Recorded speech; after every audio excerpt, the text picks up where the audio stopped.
Gail Davis was in her bedroom watching the news when the storms came through Friday afternoon. And I looked and I seen all this debris mixing, and I said, oh, we really in it. She saw the tornado come down her street and ran to the basement. Everything was like, just popping glass, and I was so scared. The tornado opened up the roof over the very bedroom she was just sitting in.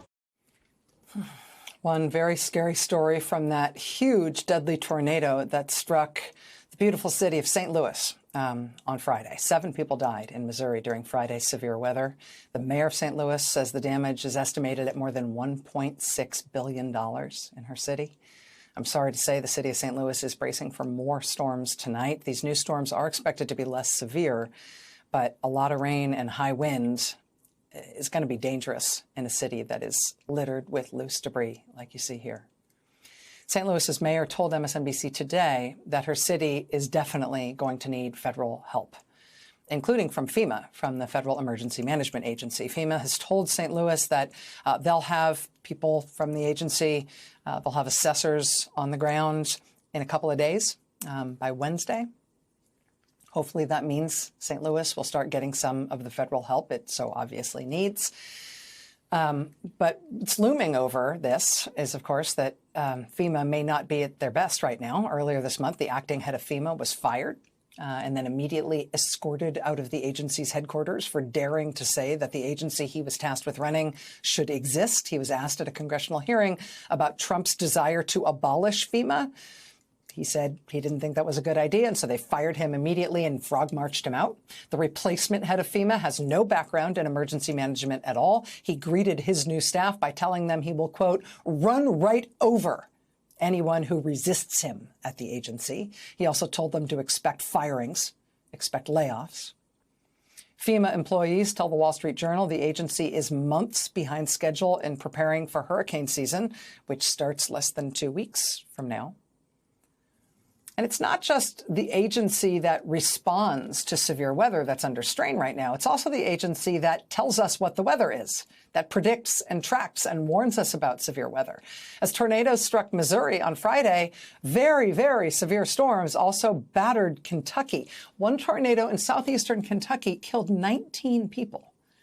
The government agency that provides weather data for every weather station and every weather app and monitors storms and sends out emergency alerts for all kinds of severe weather is the National Weather Service. And the National Weather Service in Kentucky has 3 offices.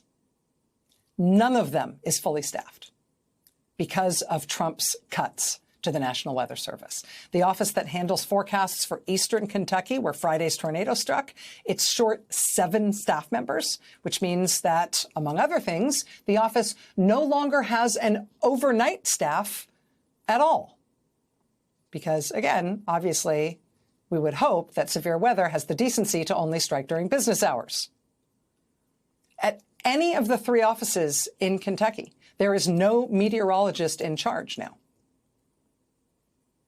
Now, to be clear, we don't know if those staffing shortages in Kentucky had any effect on the ability of the Weather Service to manage and predict and send out appropriate alerts about Friday's storms. There's no reason to think that the Weather Service was anyway at fault for what happened in terms of the devastating impact of those storms. The agency says the Jackson office was staffed overnight for that one night on Friday because of the expected severe weather. Officials, including Kentucky's Democratic governor, say they've seen no evidence that the Weather Service performance was impaired in this instance. But even if it wasn't in this instance, these kinds of cuts just systematically reduce our ability to cope with something as inescapable and inevitable as severe weather. And did I mention that hurricane season starts in 2 weeks? Joining us now is one of the meteorologists the National Weather Service has just lost in recent months. Until less than 3 weeks ago, Brian Lamar served as the meteorologist in charge of the Tampa Bay Area Weather Forecast Office in Florida. But as the Trump administration slashed staff at the Weather Service, Mr. Lamar accepted an early retirement at the end of last month. Mr. Lamar, thank you very much for being here. I really appreciate you making the time. Hey, thank you, Rachel. And I really appreciate all the highlight and spotlight you placed on the stories before the lead-in. And the National Weather Service, as you know, and all the viewing audience knows, we're a public safety agency. And especially as we go into severe weather season, which we're in now, hurricane season coming up in 2 weeks, as you mentioned, it's so important to really understand more about the National Weather Service and make sure it has the support that it really needs moving into the future. I feel like, I can't speak for everybody, but I don't know anybody in this country who doesn't have respect and admiration for the National Weather Service and their staff and the service that they provide and the sort of creativity and diligence with which they have worked to always be at the cutting edge of what they do, to constantly be improving not only their science, but also the way they communicate to the public about what's going on. I just don't know anybody who has a beef with the Weather Service at all. That is making it very hard for me as a sort of political observer to understand what percentage there is for anybody in the attacks on the Weather Service and the gutting of the National Weather Service staff that we have seen from this administration. When this administration took over, did you foresee that it would mean large-scale cuts to the agency? No, I don't think it was a surprise, to us. I think there's a plan out there, a 2025 plan that kind of outlines certain cuts that were going to be proposed and enacted. And I think we're still working through that. But I think it's also important to really put things into perspective. When I first started with the National Weather Service over 31 years ago, we were an agency that had about anywhere between 5,000 and 6,000 people. And we had over 250 offices across the country. But over the years, we actually saw a downward trend in the staffing of the National Weather Service over the past, I'd say, 20 years.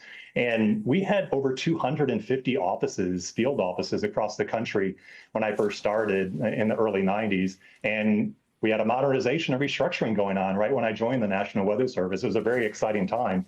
And we actually had tremendous support from Congress in terms of additional funding, a significant investment from the American people into the National Weather Service.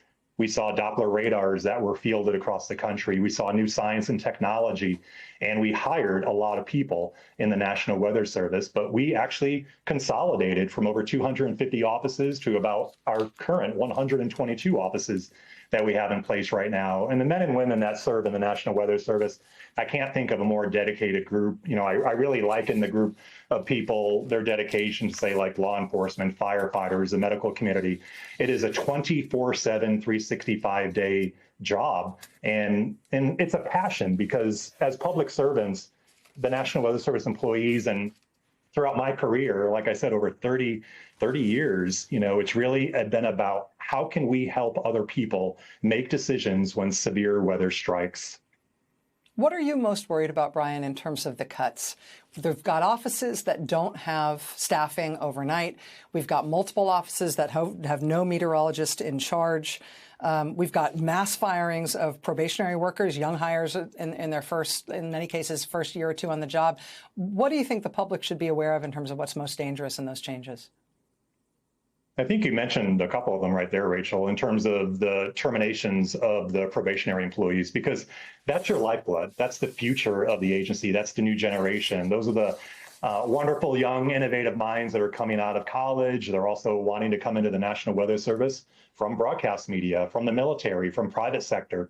And that's really the future of the agency. So I think that's one significant impact right there, because there was so much innovation and talent that was actually helping this agency modernize and go through what we call a transformation in the National Weather Service. But I think what worries me most is really the hiring freeze and the lack of significant investment that we're looking at in the National Weather Service. So I would think for everyone listening tonight, it's really about focusing more on additional resources needed for the National Weather Service.